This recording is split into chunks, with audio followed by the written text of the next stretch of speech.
Em Hebron, forças israelenses invadem uma instituição de caridade do Hamas e descobrem o livro Mein Kampf, prova da ideologia profundamente enraizada que impulsiona o terrorismo árabe.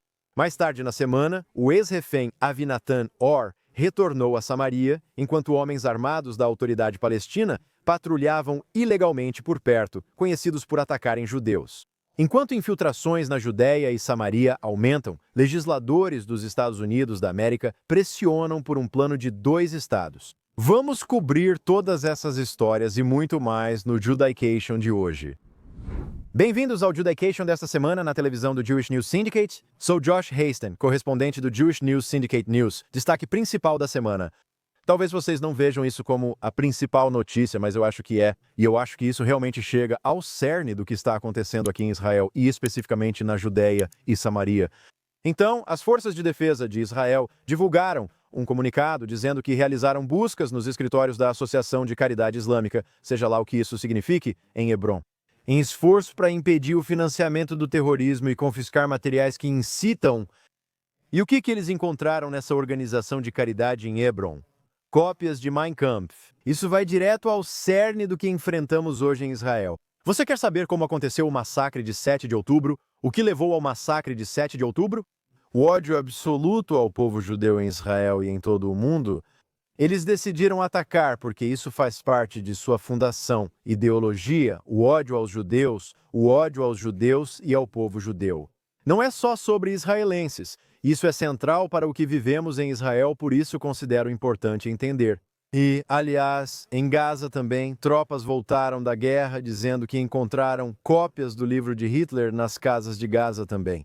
Essa é a próxima geração crescendo com ódio e incitação, tanto na Judéia e Samaria quanto em Gaza. Quando me perguntam se haverá paz aqui em breve, mesmo com Israel vencendo a guerra contra o Hamas, não haverá paz enquanto a próxima geração crescer com materiais de Adolf Hitler. Infelizmente, essa região continuará sem paz. Então, vamos manter isso em mente aqui. É disso que realmente se trata tudo isso. Agora, passando para algumas notícias positivas aqui. O refém libertado Avinatan Ur recebeu alta do Centro Médico Rabin, Hospital Beilinson. Se quiser, voltou para a casa dos pais em Shiloh e eu vi as imagens incríveis das ruas de Binyamin. Havia centenas, se não milhares de pessoas recebendo Avinatan Ur de volta à sua casa lá em Shiloh. Após 2 anos nos calabouços e nos buracos do inferno do cativeiro do Hamas, ele, claro, foi sequestrado no Festival de Música Nova. Muitos também conhecem a namorada dele, libertada antes pelo Hamas em outro acordo, Noa Argamani. Então, graças a Deus, esses 20 reféns agora estão em casa. E claro, Israel, infelizmente, teve que libertar milhares de terroristas do Hamas de volta às ruas da Judéia, da Samaria, de Jerusalém e de Gaza. Mas vamos ver como isso vai se desenrolar no futuro, em termos do que esses terroristas vão fazer agora. A maioria deles, claro, voltando ao terrorismo, literalmente, eu vi uma imagem de um terrorista, acredito que foi em Gaza, literalmente. Assim que foi libertado de uma prisão israelense, ele recebeu uma arma e voltou a atuar como terrorista para o Hamas. Então, felizmente, esse foi o preço que pagamos. Mas é ótimo ver aos poucos, os ex-reféns, e é ótimo ver que os ex-reféns agora estão voltando para casa, após o tratamento no hospital, pelo menos o tratamento inicial. E quem sabe por quanto tempo eles realmente terão que ficar sob supervisão em suas casas. Após tudo isso, não consigo imaginar 2 anos sem ver a luz do dia. Horrível. Esse é o Hamas. Quem leu Mein Kampf sabe para onde vamos. Esses são nossos inimigos. Na semana passada, escrevi um artigo para o Jewish News Syndicate sobre policiais armados da autoridade palestina se aproximando de comunidades judaicas. Ocorreu um incidente em que a autoridade palestina buscava um criminoso sob sua jurisdição. Cerca de 20 agentes fortemente armados das forças de segurança da autoridade palestina chegaram com veículos perto da comunidade de Adam, em Binyamin. Todos ficaram muito assustados aqui. Segundo nossos acordos com a autoridade palestina, a Área C é proibida para representantes armados, uniformizados e agentes de segurança da autoridade palestina. Eles só deveriam operar nas áreas A e B. Se houver necessidade, então tal visita deve ser altamente coordenada com as autoridades israelenses. E, inicialmente, pelo que as forças de defesa de Israel me disseram, essa operação foi de fato inicialmente coordenada. As forças de defesa de Israel perceberam o ocorrido aqui. E você teria 20 policiais da autoridade palestina fortemente armados bem ao lado das comunidades judaicas. As forças de defesa de Israel entraram, ordenaram que saíssem e os escoltaram. Mas é extremamente preocupante e extremamente assustador. Armados com fuzis, esses agentes da autoridade palestina se aproximaram muito de comunidades judaicas onde milhares de judeus dormiam em um sábado à noite, quando isso ocorreu. Sabemos de centenas de ataques de policiais da autoridade palestina que voltam suas armas contra judeus. Claro, eles nunca tentaram atacar o Hamas, como previsto nos acordos de Oslo. Deveriam derrotar os terroristas do Hamas, mas nunca usaram o treinamento e as armas recebidos de Israel. Treinamento dos Estados Unidos da América para enfrentar o Hamas. Há 25 ou 30 anos deveriam combater terroristas, mas nunca fizeram. Na verdade, fiz um estudo há 10 ou 15 anos mostrando isso. Mais ataques terroristas ocorreram antes de 7 de outubro. Mais ataques terroristas foram realizados por policiais da autoridade palestina e por aqueles que estavam na folha de pagamento da autoridade palestina do que realmente realizados pelo Hamas. É perturbador que nessa realidade homens armados do Hamas com fuzis de assalto consigam se aproximar de uma comunidade judaica. Isso não deveria acontecer. Definitivamente foi um erro, e é algo que precisamos investigar e garantir que não aconteça novamente. Também estamos lidando com infiltrações. Outro artigo que escrevi para o Jewish News Syndicate fala sobre os 40 mil, aproximadamente, árabes por mês que vivem sob a autoridade palestina, que vivem na Judéia e Samaria e se infiltram em Israel pré-1967. Muitos deles procuram trabalho, mas outros talvez estejam observando alvos vulneráveis para futuros ataques, ou até mesmo determinados a realizar ataques terroristas em Israel pré-1967. Falo de Tel Aviv, Jerusalém, Latânia e outras cidades. Então, na segunda-feira da semana passada, o Conselho Regional de Laquit anunciou que 122 suspeitos árabes foram presos. Eles cruzaram por brechas na barreira de segurança de Israel em Laquish. Isso fica a oeste de Hebron, para quem quiser um ponto de referência. As equipes de segurança, pelo que entendi, e a polícia de fronteira prenderam 122 em uma só noite. E, novamente, muitos deles talvez estejam procurando trabalho, mas você nunca sabe quem está atravessando e pode ser um potencial terrorista. Não tem como saber quem está vindo para trabalhar, quem está vindo para realizar ataques. Então é muito preocupante, lá onde todos esses árabes entraram escondidos. Além disso, é importante destacar que esses árabes vivem na Judéia e Samaria. Nesse caso, talvez atravessar escondido para centros populacionais de Israel para tentar ataques. Esses são nossos vizinhos na Judéia e Samaria, os árabes com quem convivemos. Não estou dizendo que todo árabe é terrorista. Ao ver que 80% dos árabes, sob a autoridade palestina, apoiaram o massacre de 7 de outubro, percebe-se o tipo de sociedade em que vivemos. Na verdade, é como um quebra-cabeça definir onde começa e termina uma comunidade judaica ou uma vila árabe. Você pode ir para Efrat, que fica ao lado da vila árabe mais próxima. Às 4 ou 5 da manhã, os chamados árabes para a oração parecem vir do seu quarto. É o quão perto estamos, intercalados com vizinhos árabes. Infiltrações assustam, tanto na Israel pré-1967, quanto pelo fato de algumas dessas pessoas viverem entre nós e talvez planejarem outro grande ataque. Isso é algo ao qual realmente precisamos prestar atenção. E nesse sentido, aqui está algo que acontece o tempo todo. E vamos lembrar que as forças de defesa de Israel conseguem impedir mais de 90% dos ataques tentados em todo o país. Segundo a unidade porta-voz das forças de defesa de Israel, reservistas da Brigada Duvdevan prenderam um terrorista em Jalazon no último domingo. Fica perto de Ramallah, não longe de Betel. O suspeito planejava um ataque. Ele foi capturado em uma operação de inteligência da Brigada Binyamin em coordenação com Israel, serviços de segurança e o Shin Bet.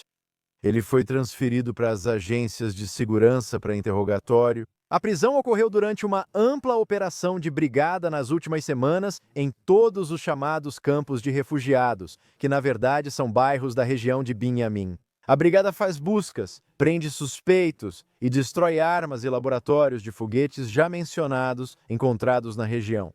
Isso, segundo as forças de defesa de Israel, é só um dos muitos exemplos de operações antiterrorismo que ocorrem diariamente em toda a Judéia e Samaria. Os Estados Unidos são um grande amigo do Estado de Israel e especialmente o governo Trump, absolutamente, um grande amigo do Estado de Israel. No entanto, nem todos concordam com esse relacionamento, especialmente alguns grupos de democratas no Congresso. Essa reportagem saiu esta semana. Mais de 40 senadores democratas pediram ao presidente dos Estados Unidos, Donald Trump, que adote uma postura pública mais firme contra qualquer movimento de Israel para anexar partes da chamada Cisjordânia ocupada. De acordo com uma carta obtida pela rede de notícias Axios, novamente não uso anexar, mas aplicar soberania. Também prefiro Judéia e Samaria em vez de Cisjordânia. No entanto, esses senadores democratas estão alertando que a tentativa de Israel de anexar, como eles dizem, anexar a Cisjordânia, prejudicaria a perspectiva de uma paz duradoura e o estabelecimento de uma solução de dois estados. O senador afirmou: aliviados com a libertação dos reféns, é essencial que a ajuda humanitária chegue logo a Gaza.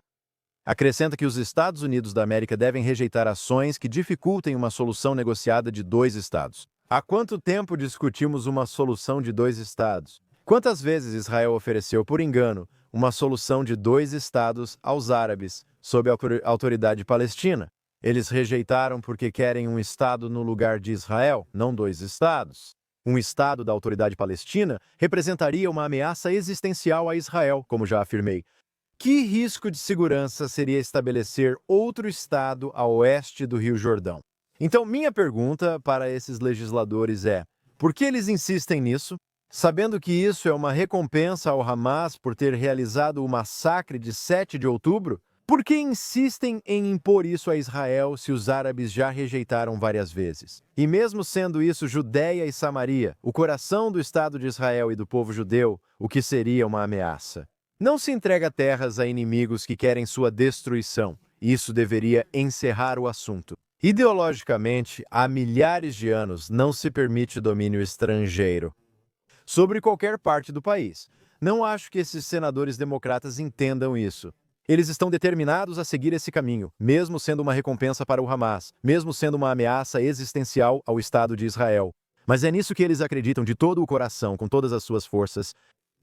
Isso já acontece há 30, 40 anos. E ainda assim, mesmo que Israel tenha seguido esse caminho repetidas vezes, só encontrou rejeição e guerra. Você tem sangue judeu, israelense, nas ruas das nossas cidades, lembro do início dos anos 2000. Isso ocorre ao oferecer algo a quem quer sua destruição. Demonstrar fraqueza é aproveitado por eles. A única maneira de agir aqui no Oriente Médio é mostrar força, agir a partir de uma posição de força. E esse não é o caso quando se trata do que esses senadores democratas estão propondo. Vamos ver até onde eles vão com isso. E, finalmente, nas Nações Unidas, mais uma vez, eles estão falsificando números sobre Israel. De acordo com as Nações Unidas, direitos humanos no território palestino ocupado, seja lá o que isso signifique, 1.001 palestinos foram mortos na Cisjordânia desde 7 de outubro de 2023. 1 em cada 5 são crianças. Agora, esses são dados das Nações Unidas. Certo, número 1. O relatório não diz quantos dos mortos eram terroristas. Ele agrupa terroristas e mortos em operações antiterroristas.